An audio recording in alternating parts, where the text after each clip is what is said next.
அறிவிச்சுடர் பார்வையாளர்களுக்கு வணக்கம். இன்றைய காணொளியில் மூத்த எழுத்தாளர் விஜயபாஸ்கர் அவர்களை சந்திக்கிறோம்.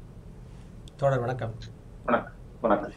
இப்போ இன்றைக்கு புதிய அப்டேட்டாக பாமகனுடைய தலைவராக இருக்கக்கூடிய அன்புமணி அவர்கள் தலித் மக்கள் பாமகவுக்கு ஆதரவு அளித்தால் தலித் இனத்தை சார்ந்த ஒருவரை முதலமைச்சராக நாங்கள் தயாராக இருக்கிறோம் என்று சொல்வது போல ஒரு செய்தி வந்திருக்கிறது. இதை பற்றி தங்களது பார்வை.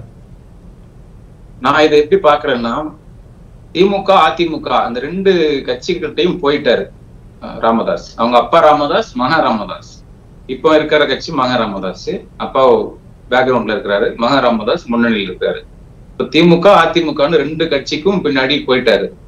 போய் பார்த்தோம், அவர் எதிர்பார்த்த அளவுக்கான வெற்றி கிடைக்கல. முதலமைச்சர் தனி பட்ஜெட்டு, விவசாயத்துக்கு தனி பட்ஜெட் போடுவாங்க, மாநிலத்துக்கு தனி பட்ஜெட் போடுவாங்க, இதெல்லாம் அவங்க செய்வாங்க. ஏன்னா அவங்க தமிழ்நாட்டை ஆளணும் அப்படிங்கிற ஒரு பேர் விருப்பம் கொண்டவங்க. அது எல்லாருக்கும் இருக்கும், நியாயமானது. அந்த பேர் விருப்பத்தோடு திமுக அதிமுகன்னு மாறி மாறி கூட்டணி வச்சாங்க 90கள்ல இருந்து. இப்போ திமுக அதிமுக புளிச்சு போச்சு, அல்லது திமுக அதிமுக பாமகவை வேண்டாங்குது அப்படிங்கிற இன்னொரு ரெண்டு பார்வையும் இருக்குது. இந்த ரெண்டும் இருக்குது. அதனால திமுக அதிமுகவோட கூட்டணி சேர முடியுமா, முடியாதுல்ல அப்படிங்கிற ஒரு இடத்துக்கு வந்துட்டாருன்னு நினைக்கிறேன். அதுக்கப்புறம் பிஜேபி கடந்த 10 ஆண்டுகளாக பிஜேபி மத்தியில ஆட்சியில் இருக்குது. இப்பவும் அவங்க ஆட்சியில இருக்காங்க. இந்த தேர்தலையும் பிஜேபியோட கூட்டணி வச்சிருக்காங்க. போன சட்டமன்ற தேர்தலையும் பிஜேபி டிஎம்கே கூட்டணி தான் இருந்தது. அதற்கப்புறம் இவரு ராஜ்யசபா எம்பி கொடுப்பாங்க. இந்த தேர்தல் 2024 ராஜ்யசபா எம்பி கொடுப்பாங்க, அமைச்சராயிரலாம் அப்படிங்கிற ஒரு எதிர்பார்ப்பு இருந்தது. போன நாடாளுமன்றத்திலையும் அது இருந்தது, இந்த நாடாளுமன்றத்திலையும் அது எதிர்பார்ப்பு இன்னும் இருக்குது. இன்னும் மிச்சம் அது இன்னும் முடியலல்ல, அந்த எதிர்பார்ப்பு இருக்குது. ஆனா இதுல அவருக்கு ஒரு சேச்சுரேஷன், ஒரு வெறுப்பு, ஒரு ஒரு சேச்சுரேஷன் பாயிண்ட் எட்டிட்டாரு அப்படின்னு தான் நம்ம புரிஞ்சுக்க முடியுது. அப்ப இந்த சேச்சுரேஷன் பாயிண்ட் எட்டிட்டதுனால ஏற்கனவே பிஜேபி திமுக அதிமுக போக முடியாதுன்னு ஒரு இடம் வந்துருச்சு. அதுக்கப்புறம் பிஜேபி கிட்டையும் சேச்சுரேஷன் பாயிண்ட் எட்டியாச்சு. அப்ப அடுத்து என்ன செய்வது? அடுத்து இவருக்கு அரசியல், இவருக்கு வாழ்நாள் இருக்குது, கட்சி இருக்குது. அப்ப அரசியல் எதிர்காலத்திற்கு என்ன செய்வது? ஏற்கனவே அவங்க அப்பா ராமதாஸ் திருமாவளவனோடு சேர்ந்து ஒரு கூட்டணி வைத்த மாதிரி தலித் அமைப்புகளை திருமாவளவன் அவங்க கூட்டணி வைக்க முடியுமா? அதுக்கப்புறம் விஜய், சீமான் இந்த போன்ற ஆட்கள்லாம் இருக்காங்க, புதுசா வராங்க. விஜய் புதுசா வராப்புல, சீமான் இப்போ 8% ஓட்டு வாங்கி ஒரு மாநில கட்சியா வாங்கி இருக்கிறாப்புல. இப்ப இவர்களை எல்லாம் மையப்படுத்தி ஒரு கூட்டணி அமைக்க முடியுமா? இது இந்த கனவு எல்லாருக்கும் இருக்கு. திமுக அதிமுகவுக்கு ஆல்டர்னேட்டிவான கூட்டணியை அமைப்பது என்ற கனவு எல்லாருக்கும் இருக்குது. அது சீமானுக்கு இருக்குது, விஜய்க்கு இருக்குது. திருமாவளவன் கூட சில திமுக இருந்து விலகி போற மாதிரியான சில சமிக்கைகளை விசிக கட்சி காமிக்குது வர்ற தேர்தல்ல. விஜய்க்கு ஆதரவாக பேசுவது, சீமானுக்கு ஆதரவாக பேசுவது, இந்த மாதிரியான இதுல.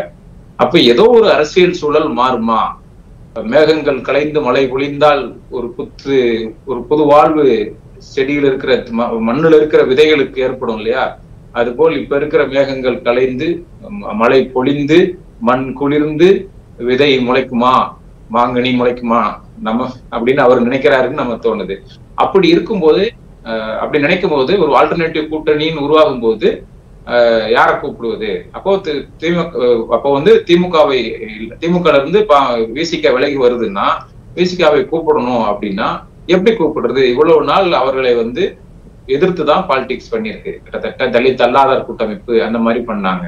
நாடக காதல் அப்படின்னு பட்டியலின மக்களுக்கு எதிராக அதுல குறிப்பா விசிகாவை டார்கெட் பண்ணி தான் கடந்த 10 ஆண்டுகளாக பாலிடிக்ஸ் பண்ணிட்டு இருக்காங்க பாமக. அப்படி இருக்கும்போது கடந்த 10 ஆண்டுகளாக விசிகாவை எதிர்த்து பாலிடிக்ஸ் பண்ணிட்டு இப்ப போய் சும்மா கூப்பிட முடியுமா? நீங்க மருமகன் சண்டை போட்டு போயிட்டான்னு வச்சுக்கிடுவோம். பொண்டாட்டியை அடிச்சு வரட்டிட்டாரு மருமகன். மாமனார் சும்மா போவாரா மருமகனை போய் கூப்பிடுறதுக்கு? வெத்தல் வாக்கு இன்னும் கொஞ்சம் ஏதாவது போய் அப்பதான் சமாதானப்படுத்துறதுக்கு செய்யணும் இல்லையா? அது மாதிரி சமாதானப்படுத்துறதுக்கு நாங்க பட்டியலினத்தவரை முதல்வராக்குவோம் அப்படின்னு இந்த கோரிக்கை பட்டியலின அறிவுஜீவிகள் மத்தியில இருக்குது. பல தமிழ்நாட்டு பட்டியலின அறிவுஜீவிகள் மத்தியில இந்த கோரிக்கை ஒரு வலுப்பெற்ற செல்வாக்கு பெற்ற கோரிக்கை. மக்கள் மத்தியில இருக்கா அப்படிங்கறது நமக்கு கேள்விக்குறி. ஆனா பட்டியலின அறிவுஜீவிகள் மத்தியில இந்த கோரிக்கை வலுவான கோரிக்கை. ஏன்னா உத்தரப்பிரதேசத்தில் நடந்துருச்சு, தமிழ்நாட்டுல ஆக முடியுமா? நீங்க சமூக நீதி மாநிலம்னு சொல்றீங்க தமிழ்நாட்டை, ஆனா தமிழ்நாட்டுல ஒரு தலித் முதல்வர் ஆக முடியுமா? உத்தரப்பிரதேசத்தை நீங்க கிண்டல் பண்றீங்க, அங்க பிற்போக்கான மாநிலம்னு. ஆனா அந்த மாநிலத்துல மாயாவதி தலித் முதல்வர் ஆயிட்டாரு, இங்க ஆகல, இதான் பெரியார் மண்ணா இப்படின்னு பெரியார் மீது அவதூறு செலுத்துவதற்கு இந்த ஒரு வாதத்தை வைக்கிற ஒரு குழு இருக்குது. அது ஓரளவுக்கு அது செல்வாக்கு செலுத்துற குழுவா இருக்கிறது. பட்டியலின மக்கள் மத்தியில கிரவுண்ட் வரைக்கும் போயிருக்கான்னு கேட்டா மாற்று கருத்து தான். ஆனால் அப்படிப்பட்ட ஒரு கருத்து இங்க இருக்குது. அந்த கருத்து இவருடைய மூளைக்குள்ளேயும் போயிருக்கு. ஏற்கனவே இவர் பட்டியலினத்தை சேர்ந்த தலித் எழுமலை போன்றவர்களை இவர் இதாகியிருக்காரு. வடிவேல் ராவணன் இல்லையா தலித் எழுமலை இல்ல, இவர் பட்டியலின ஆட்களை எம்பி ஆக்கியிருக்காரு. இவங்க பாமக அவங்க மத்திய அமைச்சராகியிருக்காங்க. அதை அவர் சுட்டி காமிக்கிறாரு. நாங்க தான் முதல்ல பட்டியலினத்தவரை அமைச்சராக்கணும் மத்தியில, அதற்கு அப்புறம் தான் திமுக 1999 ஆக்கிச்சு அப்படின்னு கிளைம் பண்றாரு. அதாவது சமூக நீதியில நாங்க முன்னோடி, சோசியல் ஜஸ்டிஸ்ல நாங்க முன்னோடி திமுகவை விட அப்படின்னு கிளைம் பண்ணி நாங்க பட்டியலினத்தவரை முதல்வர் ஆக்குவோம், உங்களுக்கு நாங்க ஆஃபர் தாரோம்னு தலித் பார்ட்டிஸுக்கு, குறிப்பா திருமாவளவனுக்கு அவர்களுக்கு கொடுக்கக்கூடிய ஒரு இன்விடேஷனா தான் பாக்குறேன். அது ஒரு கூட்டணி அழைப்பு, தன்னுடைய அரசியல் வாழ்வை ரிவைவ் பண்ணிக்கிடக்கூடிய ஒரு கூட்டணி அழைப்பாக தான் பாக்குறேன். ஏன்னா பிஜேபியோடையும் உறவு சுமூகமா இருக்கு அப்படின்னு நம்மளால பார்க்க முடியல. சுமூகமா இல்லாத போன்றுதான் தெரியுது. பல விஷயங்களுக்கு இவர்கள் கேட்கிற விஷயங்களுக்கு அவங்க ஆதரவு தெரிவிக்கிறது இல்ல. கூட்டணிக்குள்ள இருந்தாலும் அப்பப்போ பிஜேபியை சீண்டுவது, விமர்சிப்பது, இந்த வேலைகள்ல இருக்காங்க. அவங்களும் அமைச்சர் பதவி கொடுக்கல. அப்ப அடுத்த கூட்டணி தேவை.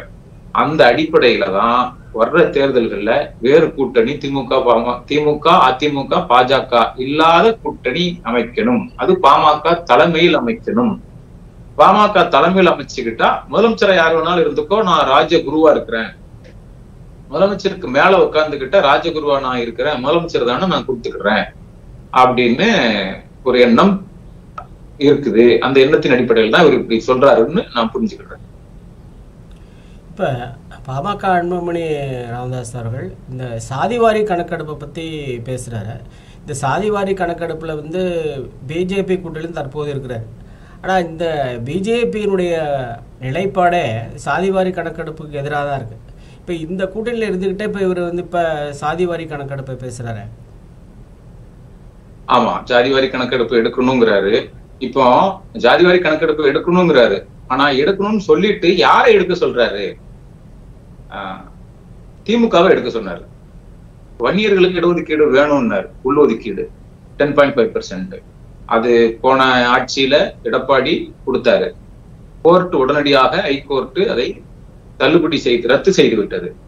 அதற்கு பிற்பாடு உச்சநீதிமன்றத்திலும் கோர்ட்டு இந்த 10.5 உச்சநீதிமன்ற நீதிபதிகளும் ஹைகோர்ட் தீர்ப்பு செல்லும் என்று அறிவித்து விட்டனர். ஏன்னா உள் இடஒதுக்கீடு கொடுப்பதற்கான எந்தவித தரவுகளும் இல்லை அப்படின்னு 2 கோர்ட்டும் தீர்மானம் பண்ணிருச்சு. அப்போ அந்த சட்டம் செல்லாதபடி போயிடுச்சு. 2021 தேர்தலுக்கு முன்னாடி எடப்பாடி அரசு கொண்டு வந்த சட்டம் அது. அப்போ பின்னாடி இவங்க சரியா வாதாடல. உச்சநீதிமன்றத்துல அந்த கேஸ் நடக்கும் போது திமுக ஆட்சியில் இருந்தது. இப்ப நீங்க சரியா வாதாடல அப்படின்னு சொன்னாங்க. இப்படி சரியா வாதாடலன்னு அன்புமணி ராமதாஸ் சொன்னார் தோக்குறதுக்கு முன்னாடி.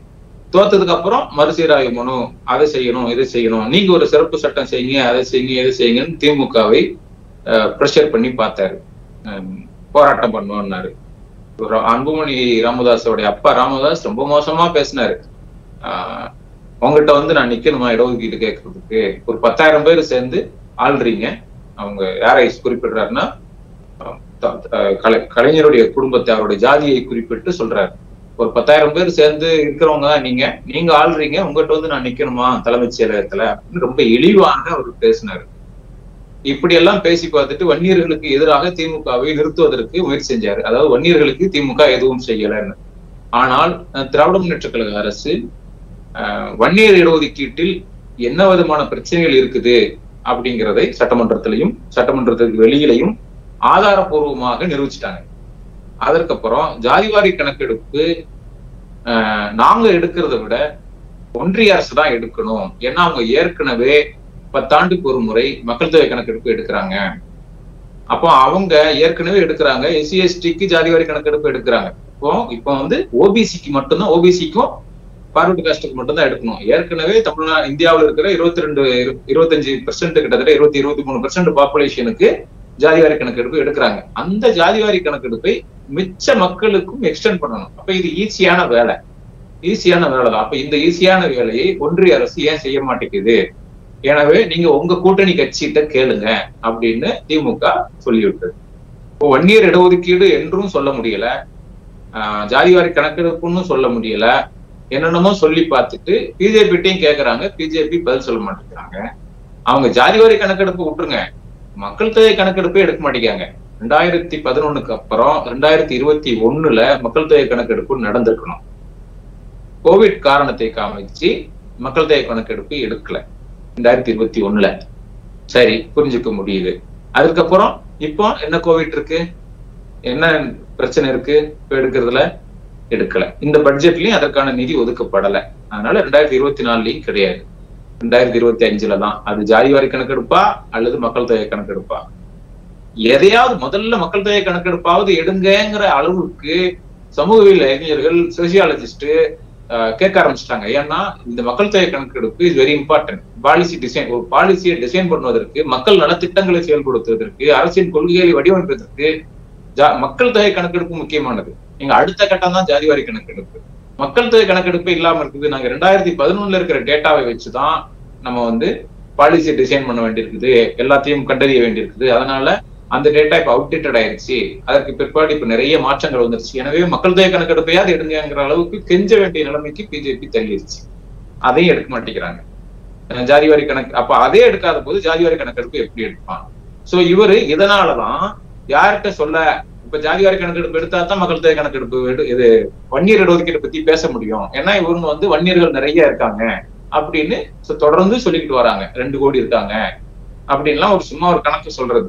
ஆனா நமக்கு இருக்கிற கணக்கு வந்து 1931 கணக்கு தான். அதற்கப்புறம் கணக்கு கிடையாது வன்னியரை பொறுத்தளவு. அந்த 1931 கணக்கு வச்சுதான் நம்ம ஒரு ப்ரொஜெக்ஷன் பண்றோம் இப்போ வரைக்கும். ஆனா இவங்க வந்து 2 கோடி இருக்காங்க, 3 கோடி இருக்காங்கன்னு இவங்க வாட்டுக்கு சொல்றாங்க. ஆனா அதற்கு தகுந்த இடஒதுக்கீடு இல்ல, இப்படி எல்லாம் சொல்றதுனால மக்கள் தொகை கணக்கெடுப்பு வந்தா ஜாதிவாரி கணக்கெடுப்பு, வன்னியர்களுக்கான ஜாதிவாரி கணக்கெடுப்பு வந்து எவ்வளவு பேர் இருக்கிறாங்கன்னு தெரிஞ்சா நம்ம ஏதாவது செய்யலாமா அப்படின்னு ஏதோ ஒரு பாயிண்ட் அடுத்த கட்ட அரசியலுக்கு எதிர்பார்க்கிறாரு. அப்ப அந்த பாயிண்ட் நோக்கித்தான் திமுகவை விமர்சிச்சுக்கிட்டே இருந்தாரு. ஆனா திமுக நல்ல வகையில அவர்களுக்கு பதில் சொல்லி விட்டது. அதனால ஒரு கட்டத்துல வந்து திமுகவையும் கார்னர் பண்ண முடியல. அதனால இப்ப வந்து ஒரு பொதுவா வந்து அரசியல் காரணங்களுக்காக ஜாதிவாரி கணக்கெடுப்பு எடுக்கணும்னு சொல்றாரு. நம்மளும் தான் சொல்றோம். ஆனா இவர் ஜாதிவாரி கணக்கெடுப்பு எடுக்கணும்னா யார்கிட்ட சொல்லணும்? அவங்க கூட்டணியில போய் போராட்டம் பண்ணணும். பிஜேபி கிட்ட சொல்லுங்க, அங்க போய் நீங்க போராட்டம் பண்ணுங்க. அதை நீங்க முன்னிபந்தனையா வச்சிருக்கணும்ல. ஜாதிவாரி கணக்கெடுப்பு எடுத்தால்தான் உங்களோட கூட்டணி அப்படின்னு முன்னிபந்தனையா வச்சிருக்கணும்ல. தேர்தல்ல 2024 நாடாளுமன்ற தேர்தல்ல பிஜேபியோடு கூட்டணி வைக்கும்போது முன்னிபந்தனையா அதை வச்சிருக்கணும்ல. அதை முன்னிபந்தனையா வைக்கல. முன்னிபந்தனையா வச்ச மாதிரியான எந்த செய்திகளும் நமக்கு வரல. அதையெல்லாம் கையில இருந்தத யார் அதை எடுப்பதற்கு யாருக்கு முழு அதிகாரம் இருந்ததோ, முழு வசதிகள் இருந்ததோ அவர்களை விட்டுட்டு எதையாவது பேட்டி இந்த மாதிரி மைக் கிடைச்ச போது மட்டும் திமுகவை சொல்றது அல்லது திமுகவுக்கு எதிராக போராட்டம் நடத்துறது, இந்த தமிழ்நாட்டு ஆட்சிக்கு எதிராக திமுக ஆட்சிக்கு எதிராக பேசுறது, அப்ப ஜாதிவாரி கணக்கெடுப்பு எடுன்னு சொல்றது, அல்லது அரசியல் காரணங்களுக்காக இவங்க எடுக்காம இருக்காங்கன்னு சொல்றது, இந்த மாதிரி தன்னுடைய அரசியலை காப்பாற்றிக் கொள்வதற்கு அன்புமணி ராமதாஸ் இந்த ஜாதிவாரி கணக்கெடுப்பை கையில் எடுக்கிறாருன்னு நான் புரிஞ்சுக்கிறேன். அப்படிதான் நான் புரிஞ்சுக்கிறேன். ஏன்னா நீங்க வந்து அது உங்களுக்கு வந்து அதுல உண்மையிலேயே நியாயம் இருக்குதுன்னு கருதுனீங்கன்னா, நீங்க அதுல உண்மையிலேயே அதற்கு பொருள் இருக்குது, அதுல முக்கியத்துவம் இருக்குது என்று நீங்கள் கருதினால் நீங்கள் கேட்க வேண்டிய இடம் ஒன்றிய அரசு, பாஜக வந்து அதற்கான சட்ட திருத்தங்களை மேற்கொண்டு மக்கள் தொகை கணக்கெடுப்பு எடுப்பதை வந்து ஜாதிவாரி கணக்கெடுப்புன்னு எடுத்துட்டாங்கன்னா ஒவ்வொரு 10 ஆண்டுக்குரிய ஆட்டோமேட்டிக்கா அது நடந்துகிட்டே இருக்கும். காங்கிரஸ் இப்ப அந்த நிலைப்பாட்டுக்கு வந்துட்டாங்க. காஸ்ட் சென்சஸ் எடுக்கணும்னு அந்த நிலைப்பாட்டுக்கு வந்துட்டாங்க. பிஜேபி இப்ப ஆட்சியில் இருக்காங்க. அதனால இப்ப காங்கிரஸ் சட்டம் கொண்டு வர முடியாது, பிஜேபி தான் கொண்டு வர முடியாது. சட்டம் கொண்டு வந்துட்டு சட்டத்தை ஏற்கனவே இருக்க வேண்டிய சட்டங்களை திருத்தி நம்ம ஒவ்வொரு 10 ஆண்டும் ஜாதிவாரி கணக்கெடுப்பு எடுப்போம் அப்படிங்கிற ஒரு பிரேம்வொர்க்கை உருவாக்கிட்டாங்கன்னா இந்தியா முழுவதும் உள்ள அனைத்து மாநிலங்களும் அந்த டேட்டாவை பயன்படுத்திக் கொள்ளும். எளிதில் கிடைச்சிரும். அரசமைப்பு சட்ட பாதுகாப்பு அது கிடைச்சிரும். ஏன்னா யார் எடுக்கணும் எடுக்கக்கூடாது இப்படிப்பட்ட சிக்கல்கள்லாம் வருது. பீகார் எடுக்கும்போது பீகார் மாநிலத்தில் ஜாதிவாரி கணக்கெடுப்பு, அவங்க ஜாதிவாரி கணக்கெடுப்புன்னு சொல்லல, கணக்கெடுப்புனா சென்சஸ் சர்வேன்னு சொன்னாங்க, அவங்க கேஸ்ட் சர்வேன்னு சொன்னாங்க. ஏன்னா ஒன்றிய அரசு கேஸ்ட் சென்சஸ் எடுக்கிறதுக்கு எங்களுக்கு மட்டும் தான் அதிகாரம், மாநில அரசுக்கு அதிகாரம் இல்லைன்னு பிஜேபி ஒன்றிய அரசு சொன்னச்சு. இப்படிப்பட்ட சிக்கல்கள்லாம் வந்தது. ஆனால் அதையெல்லாம் மீறி அந்த கோர்ட்ல அந்த சிக்கல்கள் எல்லாம் வென்று அவங்க ஜாதிவாரி கணக்கெடுப்பு எடுத்தாங்க. ஆனா இது ஒவ்வொரு தனி மாநில அரசும் எடுப்பதை விட ஒன்றிய அரசு எடுக்கிறது ரொம்ப எளிது. ஏன்னா ஏற்கனவே அந்த பிரேம் ஒர்க் அவங்க கிட்ட இருக்கு, ஏற்கனவே அந்த செட்டப் இருக்கு. மக்கள் தொகை கணக்கெடுப்பு சுதந்திர இந்தியாவுல 6 முறையா 51, 61, 71, 81, 91, 2001, 2011 7 முறை எடுத்திருக்கோம். அப்போ அதற்கான பிரேம் ஒர்க், ஒரு நல்ல பிரேம் ஒர்க் நம்ம கிட்ட உருவாகி இருக்கு ஒன்றிய அரசு அளவுல. அப்போ அந்த அரசு இன்னும் கொஞ்சம் ஏற்கனவே SC STக்கு ஜாதிவாரி கணக்கு எடுக்கிறாங்க. அந்த அவங்களுடைய டெமோக்ராட்டிக் ஃபார்மை கொஞ்சம் தான் மாத்தனா எல்லாத்துக்கும் எடுத்துட போறோம். எளிதான வேலையை விட்டுட்டு இங்க இவங்க கிட்ட சட்டமன்றத்திலையும் வெளியில ஊடகத்திலையும் பேசுறதுல என்ன நியாயம் இருக்குது? நியாயம் இல்ல. நியாயம் இல்லாம இருந்தா கூட அவர் தன்னுடைய அரசியல் காரணங்களுக்காக தன்னுடைய இருப்பை தக்க வைத்துக் கொள்வதற்காக இப்படி எல்லாம் பேசுறாரு. போன பதிலுடைய நீட்சியா தான் இதையும் பாக்குறேன். அவருடைய கோரிக்கைகள் நியாயமான கோரிக்கைகள் மாதிரி நமக்கு தெரியுது. ஆனால் அந்த நியாயமான கோரிக்கைகளுக்கு பின்னாடி நியாயமான காரணங்கள் இருக்கா? அது இல்ல. அப்படிதான் நம்ம பார்க்கிறோம். இப்ப நீங்க சொன்ன மாதிரி சென்ற ஒன்றிய நாடாளுமன்ற தேர்தலிலேயே ஜாதிவாரி கணக்கெடுப்பு எடுக்க வேண்டும் என்று இப்போ ராகுல்லாம் பெரிய அளவுக்கு அதை அறிவிச்சாங்க. நாங்கள் ஆட்சிக்கு வந்தால் ஜாதிவாரி கணக்கெடுப்பு எடுப்போம்னு சொல்லிட்டு. ஆனால் பிஜேபிக்கு அது நேர் எதிரான நிலைப்பாடு தான் எடுத்தாங்க. இந்த அன்புமணி ராமதாஸ் அவங்க தேர்தலின் போது பாமக பிஜேபியோட சேர்ந்து கூட்டணி வைத்துவிட்டு இன்றைக்கு அதனுடைய நேர் எதிரான கொள்கையை பிஜேபி செய்ய வேண்டும், ஜாதிவாரி கணக்கெடுப்பை செய்ய வேண்டும் என்று சொன்னால் நிச்சயமாக அவங்க கேட்க மாட்டாங்க. ஏன்னா அவங்களுடைய நிலைப்பாடுகளுக்கு எதிரானது. இந்த சமயத்தில் அவங்க கோரிக்கையை யார் அழுத்தம் கொடுக்கணும்னா ஒன்றிய அரசுக்கு தானே அழுத்தம் கொடுக்கணும். மாறாக திமுகவுக்கு சொன்னால் அவங்க ஏற்கனவே சொல்லியிருக்கிறதை போல இது சர்வே தான் நாங்கள் எடுக்க முடியும், இந்த சென்சஸ்ங்கிறது ஒன்றியத்தினுடைய சப்ஜெக்ட், எனவே அவர்கள் தான் எடுக்க முடியும் என்பது ஒரு நிலைப்பாடு. இப்ப இன்னைக்கு இவங்க கூட எடுக்கலாம், இல்ல மாநில அரசு எடுக்கலாங்கிறதை பீகார் நிரூபிச்சிருச்சு. இப்ப நம்ம கேள்வி என்னன்னா, மாநில அரசு எடுத்து என்ன செய்ய போகுது? ஏற்கனவே இங்க 69% இடஒதுக்கீடு இருக்கு. 88% பாப்புலேஷன் தமிழ்நாட்டுடைய 88% மக்கள் இடஒதுக்கீட்டு வரம்புக்குள்ள வராங்க. எல்லாருக்கும் இடஒதுக்கீடு இருக்கு. அப்ப இடஒதுக்கீடு எதற்காக எடுக்கணும்? தமிழ்நாட்டு அரசு தேவைப்படுற டேட்டாவை அவங்க அப்பப்போ ஏதோ கமிட்டி ஃபார்ம் பண்ணி தேவைப்படுற டேட்டாவை கலெக்ட் பண்ணிக்கிறாங்க. 10 ஆண்டுகளுக்கு ஒரு முறை அந்த வழக்கமா எடுக்கும்போது ஒன்றிய அரசு எடுக்கும்போது அது ஈஸியா ஆயிரும் இல்லையா? ஏன் நாங்க கஷ்டப்படணுங்கிற இந்த லாஜிக்கும் நம்ம புரிஞ்சுக்க முடியும். அது எடுக்க வேண்டியது இல்ல. மாநில அரசு எடுக்க முடியாதுங்கிற சட்டத்தடைகள் இல்லதான், அது உண்மைதான். சட்டத்தடைகள் இல்ல. வழக்கமன்றத்துக்கு போகும்போது ஒரு ரிசர்வேஷன் இது போல ஒதுக்கீடு பண்றாங்கன்றப்ப என்ன தரவு வச்சிருக்கீங்க அப்படிதான் கேக்குறாங்க. அதுக்கு இந்த சென்சஸோ ஒரு எடுத்தாதானே அதுக்கு ஒரு அதிகாரப்பூர்வமா ஒரு டேட்டா கிடைக்கும் அவங்களுக்கு இடஒதுக்கீடு தருவதற்காக. சென்சஸ்ல நமக்கு சென்சஸ்ல நம்பர் கிடைக்கும், ஆக்சுவல் நம்பர் கிடைக்கும். இன்னும் ரொம்ப நுணுக்கமான டீடைல் கிடைக்கும். ஆனா அதை தாண்டி மற்ற டேட்டாக்களை தமிழக அரசு பெற முடியும். இப்ப சமீபத்தில் RTI போட்டிருந்தாங்க. அந்த RTI உடைய ரிசல்ட் ஊடகங்கள்ல வெளிவந்தது. வன்னியர் சமூகத்தை சேர்ந்தவர்கள் 2010 இருந்து 2022 வரைக்கும் நடந்த TNPSC போன்ற குரூப் தேர்வுகள்லையும் MBBS, BDS, MDS, இன்ஜினியரிங் இதோடைய நுழைவு மாணவர் சேர்க்கையிலையும் எவ்வளவு இடம் பிடிச்சிருக்காங்க அப்படிங்கிற தரவுகள் வெளியில வந்தது. இந்த தரவுகள் எல்லாம் அரசுகிட்ட இருக்கு. ஏன்னா நம்ம 69% இடஒதுக்கீட்டின் அடிப்படையில தான் உள்ள எல்லாரையும் நம்ம அட்மிட் பண்றோம். அது வேலை வாய்ப்பா இருந்தாலும் கல்வியா இருந்தாலும் அட்மிட் பண்றோம். அவங்களுடைய இண்டிவிஜுவல் நபர்களுடைய ஜாதி நிலவரம் நமக்கு தெரியும். அவங்க வந்து ஃபார்வர்ட் காஸ்டா, வன்னியரா, SC/ST-யான்னு அரசுக்கு தெரியும். அந்த அடிப்படையில தான் ஏன்னா தேர்வுக்கு நீங்க வந்து அப்ளை பண்ணும்போது அந்த டீடைல்ஸை நம்ம பர்னிஷ் பண்றோம், என்ன ஜாதி அப்படின்னு. அதுக்கப்புறம் நமக்கு ஸ்கூல் காலேஜஸ்ல ஸ்டூடெண்ட்ஸ் வந்து படிக்கும்போது அவங்க என்ன ஜாதின்னு அந்த டீடைல பர்னிஷ் பண்றாங்க. அப்ப இந்த தகவல்களை வச்சுக்கிட்டு 2010 இருந்து 22 வரைக்கும் வன்னியர்கள் எத்தனை பேர் வந்து MBBS-க்குள்ள வந்திருக்காங்க, எவ்வளவு பேர் MDS மருத்துவ மேற்படிப்புக்குள்ள வந்திருக்காங்க, இப்படிப்பட்ட தரவுகளை அரசு வெளியிட்டுருச்சு RTI மூலமா. அந்த தரவு தெளிவா சொல்லிருச்சு. 10.5%க்கு அதான் அவங்களுக்கான இடஒதுக்கீடு அவங்க வந்து கிளைம் பண்றாங்க, உள்ஒதுக்கீடு வேணும்னு. அதை விட கூடுதலான இடங்களை வன்னியர்கள் பிடிக்கிறாங்க அப்படிங்கறது தரவுகள் சொல்லிருச்சு. இந்த தரவு நம்ம கிட்ட இருக்கு, இது எடுக்க முடியும். இந்த தரவு எடுக்க முடியாத தரவு இல்ல. எடுக்க முடியாத ஒரே தரவு என்னன்னா எவ்வளவு எக்ஸாக்ட் நம்பர்ல இருக்காங்க. இந்த தரவுல வந்து ரிஜெக்ட் பண்றாங்களோ உங்க பாமக தரப்புல இந்த தரவு வந்து தவறா ரிஜெக்ட் பண்றாருன்னா இந்த தரவு வந்து அரசு வந்து போலியா வெட்டிருக்குன்னு அவரு கேஸ் போட வேண்டியது. அரசு வந்து போலியா வெளியிட்டு இருக்கு, உச்சநீதிமன்றத்துக்கு போலாம்ல.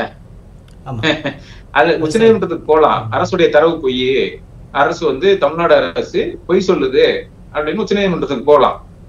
நீதிமன்றத்துக்கு போறதுதான் வழி. அரசு ஒரு டேட்டா வெளியிட்டுன்னா அந்த அரசு டேட்டாவை நம்ம நம்பணும். மத்திய அரசு, ஒன்றிய அரசு இப்ப வெளியிடுற டேட்டாவை எதிர்க்கிறாங்க. எக்கனாமிஸ்ட், ஸ்டாட்டிஸ்டிஷியன்ஸ், சோசியாலஜிஸ்ட் எல்லாம் எதிர்க்கிறாங்க. அந்த தரவுகள்ல நியாயம் இல்லைன்னு. ஏன்னா இந்த வேலைவாய்ப்பின்மை சார்ந்த, இன்ஃபிளேஷன் பணவீக்கம் சார்ந்த பல தரவுகளை அரசு வெளியிடுது. அதை இண்டிவிஜுவல் ரிசர்ச்சர்ஸ், வெளியில இருக்கிற அரசுல இல்லாத அரசுக்கு வெளியில் இருக்கிற ஆராய்ச்சியாளர்கள், ஆய்வாளர்கள் அதை மறுக்கிறாங்க. ஏன் மறுக்கிறாங்கன்னா இந்த அரசு இருக்கு இல்லையா, என்ன செய்யறாங்கன்னா இப்ப பணவீக்கம் அல்லது வேலைவாய்ப்பின்மை, இந்த வேலைவாய்ப்பின்மையை கணக்கிடணும்னா அதற்கு பல்வேறு பிரேம் ஒர்க் இருக்கு. பீரியாடிக் லேபர் சர்வேன்னு இருக்கு, நேஷனல் சர்வீஸ், தேசிய நேஷனல் ஸ்டாட்டிஸ்டிக்ஸ் சாம்பிள் சர்வேன்னு இருக்கு, சாம்பிள் சர்வே இருக்கு. இப்படிப்பட்ட பல சர்வேக்கள் இந்திய அரசு பண்ணிக்கிட்டு வருது தொடர்ந்து, இந்த காங்கிரஸ் கட்சி ஆட்சியில் இருக்கிற வரைக்கும். அப்ப இந்த டேட்டாக்களை வச்சு, மக்கள் தொகை கணக்கெடுப்பு வச்சு, லேபர் சர்வே வச்சு, பீரியாடிக் லேபர் சர்வே, இந்த சாம்பிள் சர்வே, இதெல்லாம் வச்சு அதோட சேர்ந்து மக்கள் தொகை கணக்கெடுப்பு வச்சு ஒரு ப்ரொஜெக்ஷன் பண்ணுவாங்க, ஸ்டாட்டிஸ்டிக்ஸ் மாடல். இந்த பல்வேறு இந்த மாதிரியான பல்வேறு ஸ்டாட்டிஸ்டிக்ஸ் மாடல்களை வெளியில இருக்கிற இண்டிபெண்டன்ட் ஆராய்ச்சியாளர்கள் பயன்படுத்துவாங்க. இந்த ஆராய்ச்சியாளர்கள் எல்லாமே, ஆய்வாளர்கள் எல்லாமே இப்ப மத்திய அரசு வெளியிடுற வேலைவாய்ப்பின்மை சார்ந்து, பணவீக்கம் சார்ந்து அவங்க வெளியிடுற தரவுகளை மறுக்கிறாங்க. ஏன் மறுக்கிறாங்கன்னா, நீங்க எந்த டேட்டாவை பயன்படுத்தி ப்ரொஜெக்ஷன் பண்றீங்க? 2011 மக்கள் தொகை கணக்கெடுப்பு வச்சு ப்ரொஜெக்ஷன் பண்றீங்க. பீரியாடிக் லேபர் சர்வே ஒழுங்கா எடுக்காம இருக்குது, சாம்பிள் சர்வே ஒழுங்கா எடுக்காம இருக்குது, அதுக்கப்புறம் ஹெல்த் சர்வே ஒழுங்கா எடுக்காம இருக்குது. ஏன்னா இதெல்லாம் இவங்க ஒழுங்கா எடுக்கிறது இல்ல, அதனால கொஸ்டின் பண்றாங்க. நீங்க வந்து கரெக்டா எடுத்துட்டு வரீங்க, அதை வச்சு நீங்க கொஸ்டின் பண்ணீங்கன்னா, அதை வச்சு நீங்க வந்து ப்ரொஜெக்ஷன் பண்ணீங்க, டேட்டா வெளியிட்டீங்கன்னா அதை கொஸ்டின் பண்ண முடியாது. நீங்க அண்டர்லைங் என்ன டேட்டாவை பயன்படுத்தி ஒரு புது டேட்டா வெளியிடுறீங்களோ அந்த அடிப்படை டேட்டா தவறா இருக்குது அல்லது பழைய டேட்டாவா இருக்குது. அப்படிங்கும் போது நீங்க வெளியிடுற புது டேட்டாவை கொஸ்டின் பண்ண முடியும். ஆனா அரசு அப்படி வெளியிடல. நாங்க வந்து 1900 இருந்து 2000 வரைக்கும் அப்படியே வெளியிடுது, 2010 இருந்து 22 தெளிவா சொல்றாங்க. அப்ப இதுல தவறுன்னா, மாநில அரசு மாநில அரசு கொடுக்கிற இந்த தகவல் சரின்னா ஏன் தவறு அப்படிங்கறத நீங்க சொல்லணும். அரசு பொய் சொல்ல வேண்டிய நிர்பந்தம், பொய் சொல்ல கூடாது. அரசு வந்து பொய் சொல்ல முடியாது, தனிநபர்கள் பொய் சொல்லலாம், அரசு பொய் சொல்ல முடியாது, பொய் சொல்லக்கூடாது. அப்போ பொய் அரசு சொல்றது அப்படின்னா அதை நீங்க நிறுவனம். எப்படி பிஜேபி அரசு பொய் சொல்றதை இண்டிபெண்டன்ட் ஆய்வாளர்கள் நிறுவுறாங்களோ அது போன்று நீங்க நிறுவனம். அதை நீங்க நிறுவிட்டா அன்புமணி ராமதாஸ் சொல்வதை நாம் ஏற்றுக்கொள்வோம், இந்த தரவு பொய்ன்னு. அதை செய்யறது இல்லை, சும்மா வந்து வாய் வார்த்தையாக சொல்லிட்டு அது பொய் அப்படின்னு சொல்றாரு, அவ்வளவுதான். அதை நிறுவுவதற்கு எந்த முயற்சியும் இல்லை. நீங்க நிறுவுனா திமுக அரசு வெளியிடுற தரவு பொய்ன்னு நம்ம நம்பலாம். அதற்கு அவர் எந்த எஃபர்ட் எடுக்கிறது இல்லை. இன்னொரு கேள்வி, தமிழ்நாட்டில் மட்டும்தான் 69% இடஒதுக்கீடு இருக்கு, அது அரசியல் சட்டத்திலையும் பாதுகாப்புல இருக்கு. இந்த அதிவாரி கணக்கெடுப்பு தான் இதுக்கும் இந்த தமிழ்நாட்டில் இருக்கக்கூடிய இடஒதுக்கீடுக்கும் பாதுகாப்பு இருப்பதாக அன்புமணி ராமதாஸ் சொல்றாரு. உங்களுடைய கருத்து? ஆமா, நீங்க வந்து வன்னியர்களுக்கு உள்ள இடஒதுக்கீடு கேட்டு திமுக அரசு நிர்பந்தப்படுத்தினாரு. அது ஒரு கட்டத்துல அது ஒர்க் அவுட் ஆகலன்னு அடுத்த அஸ்திரத்தை எடுத்து விட்டாரு. 69% இடஒதுக்கீட்டிற்கு ஆபத்து ஏற்பட்டுள்ளது, அந்த ஆபத்தை நீக்குவதற்கு நீங்க ஜாதிவாரி கணக்கெடுப்பு எடுங்கன்னு தமிழ்நாட்டு அரசே சொல்றாரு. அதோட நீட்ஸ் தான் இதுவும். ஆனா நம்ம அன்புமணி ராமதாஸுக்கு என்ன கேட்க விரும்புறோம்னா, 69% இடஒதுக்கீடு அந்த சட்டம் 1994 கொண்டு வரப்பட்ட அந்த சட்டம் 9வது அசெம்பிளி சட்டத்துடைய 9வது பட்டியலில் சேர்க்கப்பட்டு ஜுடிஷியல் ரிவ்யூல இருந்து தப்பிக்கு போய்ப்பதற்காக. ஆனாலும் கேஸ் இருக்கு, அதனால கேஸ் பெண்டிங்ல தான் இருக்கு.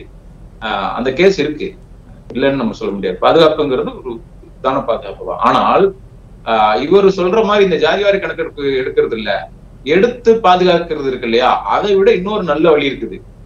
அரசியல் சட்டத்துல 15-14 வந்து அரசியல் சட்டத்துல இடஒதுக்கீடு தரக்கூடிய பிரிவுல இருக்கிற சொல்லு அடாக்வேட்லி ரெப்ரசன்டட். எந்த ஒரு சோசியலி எஜுகேஷனலி பேக்வர்டான சமூகம் அரசு துறைகள்ல போதுமான அளவு பிரதிநிதித்துவம் பெறவில்லை எனில் இடஒதுக்கீடு தரலாம். அப்போ அந்த அடாக்வேட்லி அப்படிங்கிற ஒரு சொல் இருக்குல்ல, அந்த சொல்லை மட்டும் நீக்கிட்டு அதை வந்து ப்ரொபோர்ஷனேட் வகுப்பு உடைய மக்கள் தொகை எண்ணிக்கைக்கு ஏற்ப இடஒதுக்கீடு வழங்கப்படும் அப்படின்னு அந்த ஒரு சொல் தான் திருத்தம் அரசியல் சட்டத்துல. அதை திருத்திட்டா 69% இல்ல 100% இடஒதுக்கீடு தரலாம். இந்திரா சகானி வழக்கு தீர்ப்பு என்ன சொல்லுதுன்னா 50% தான் இடஒதுக்கீடு கொடுக்கணும்னு சொல்லுது, அதற்கு மேல கொடுக்க கூடாதுன்னு. அவங்க இதைத்தான் சொன்னாங்க, 50% மேல போகக்கூடாதுன்னு சொன்னாங்க. ஆனால் அதற்கு பின்னாடி வந்த தீர்ப்புகள் நீதிமன்றங்கள் அதை எப்படி பயன்படுத்திக்கிட்டாங்கன்னா, இந்த அரசியல் சட்டத்துடைய 15-16வது பிரிவில் இருக்கக்கூடிய சோசியலி எஜுகேஷனலி பேக்வர்ட் கிளாஸ் அவங்களுக்கு கொடுக்கப்பட்ட இடஒதுக்கீட்டை தான் அவர் உச்சநீதிமன்றம் வந்து இந்திரா சகானி வழக்கில் 50% மேல போகக்கூடாதுன்னு பயன்படுத்திக்கிட்டாங்க. இந்த வாதம் வந்து இடபிள்யூஎஸ் வழக்கில் சொல்லப்பட்டது.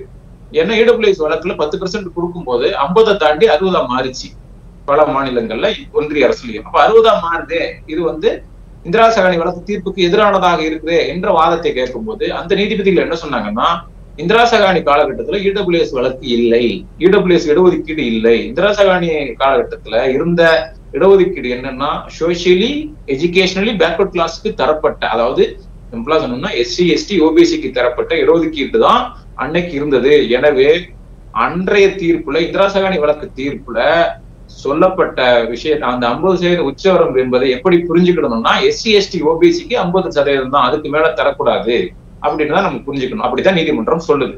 இந்த காரணத்தை வச்சுதான் பீகார் அரசு ஜாதிவாரி கணக்கெடுப்பு எடுத்து அங்க வந்து இடஒதுக்கீட்டை கூட்டினாங்க. கூட்டும் போது இப்ப நீதிமன்றம் அதை தள்ளுபடி செய்து விட்டது, கூட்டினதை ரத்து செஞ்சிருச்சு. என்ன காரணம் சொல்லி, இந்த காரணத்தை தான் நீங்க இந்திரா சகானி வழக்குல சொன்ன அந்த 50% எஸ்சி எஸ்டி ஓபிசிக்கானது. எஸ்சி எஸ்டி ஓபிசி இடஒதுக்கீடு 50% தாண்டக்கூடாது அப்படின்னு சொல்லியிருக்காங்க. எனவே வந்து நீங்க கூட்ட முடியாது, ஜாதிவாரி கணக்கெடுப்பு இருந்தாலும் 50% நீங்க கூட்ட முடியாது அப்படின்னு சொல்லிட்டாங்க. இப்போ ஒன்றிய அரசு ஆட்சியில் இருக்குது, பிஜேபி ஒன்றியத்தில் ஆட்சியில் இருக்குது, ராஜ்யசபாலையும் பெரும்பான்மை இருக்குது, மக்களவையிலையும் பெரும்பான்மை இருக்குது. இப்ப ஏற்கனவே இந்த 50% இடஒதுக்கீட்டு லிமிட்டை கூட்டணும், அதாவது நீதிமன்றங்கள் விதித்த 50% உச்சவரம்பு இடஒதுக்கீடு என்ற அந்த வரம்பு இருக்குல்ல, அதை நீக்கணும்னு பல கட்சிகள் கேட்குது. தேர்தலில் கூட ராகுல் காந்தி அதுக்கு ஒரு உத்தரவாதம் கொடுத்தாரு, இந்த 69% சொன்னாரு, ராகுல் காந்தி சொன்னாரு. ஆமா, எல்லாரும் சொன்னாங்க, திமுக ரொம்ப நாளா கேட்டுக்கிட்டு இருக்கு.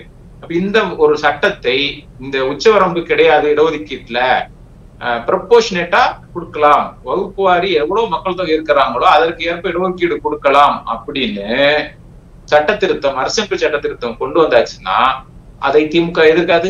திமுகவுக்கு நாடாளுமன்றத்தில் எம்பி இருக்கிறாங்க, பார்லிமெண்டோட 2 அவைகள்லயும் இருக்கிறாங்க, காங்கிரஸுக்கு இருக்கிறாங்க 2 அவைகள்லயும் இருக்கிறாங்க. இந்த சட்டம் தோற்காது.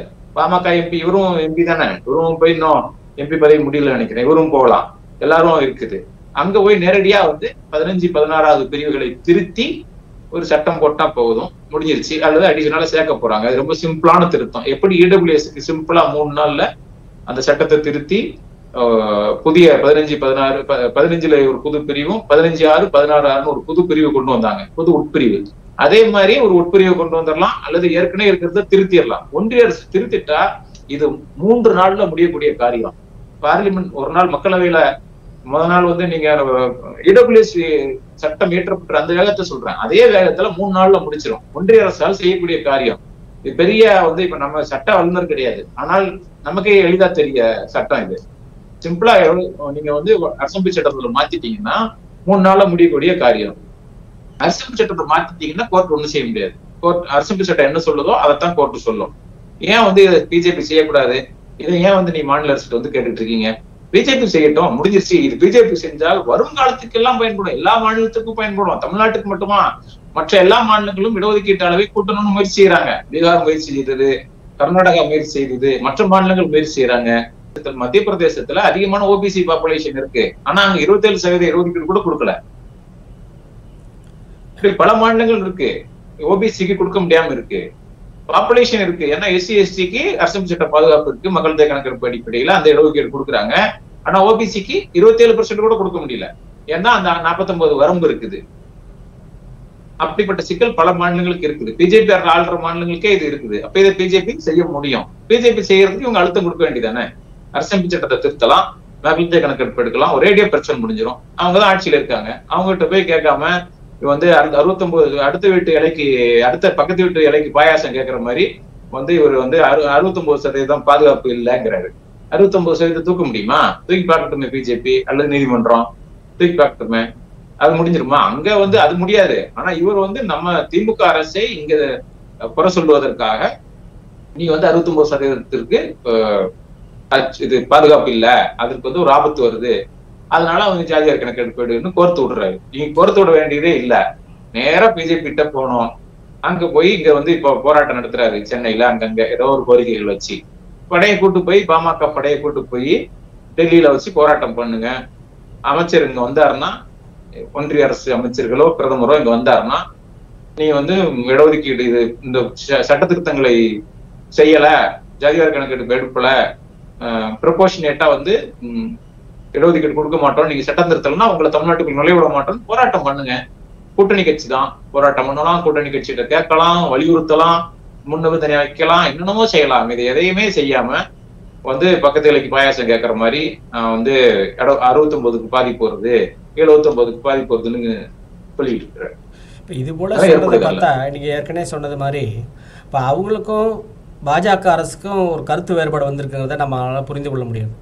இந்த கருத்து வேறுபாடை பயன்படுத்தி நிச்சயமா அப்படிதான் புரிந்து கொள்ள முடியாது. இப்போ இதை வச்சுட்டு, ஏன்னா எதிர் வரக்கூடிய தமிழ்நாடு சட்டமன்ற தேர்தல் வரப்போகுது, இந்த தேர்தலில் நம்ம ஒரு ஆதாயம் பெற முடியுமா, அதற்காக வந்து தாழ்த்தப்பட்டோர் இந்த ஒருங்கிணைப்பை பயன்படுத்தி அவர்களுடைய வாக்குகளை பெற்று ஒரு புதிய கூட்டணியை அமைக்க முடியுமா? முக்கியமாக விசிக கட்சியை வச்சு தான் அவர் பேசுகிறாரு, நமக்கு தெரியுது. இது போன்ற நிலைமை வருவதற்கு முதல் கட்டமாக இதுவரைக்கும் நல்லா போயிட்டு இருந்த அவங்களுடைய சுமூகமான உறவு, பாஜக பாமக உறவில் ஒரு விரிசல் ஏற்பட்டிருக்குது என்பதை தான் நாம் புரிந்து கொள்ள முடிகின்றது. இது எதிர்காலத்தில் எப்படி போகும் என்பதை வருங்கால அரசியல் காட்டும். உங்களுடைய கருத்துக்கும் நேரத்துக்கும் நன்றி.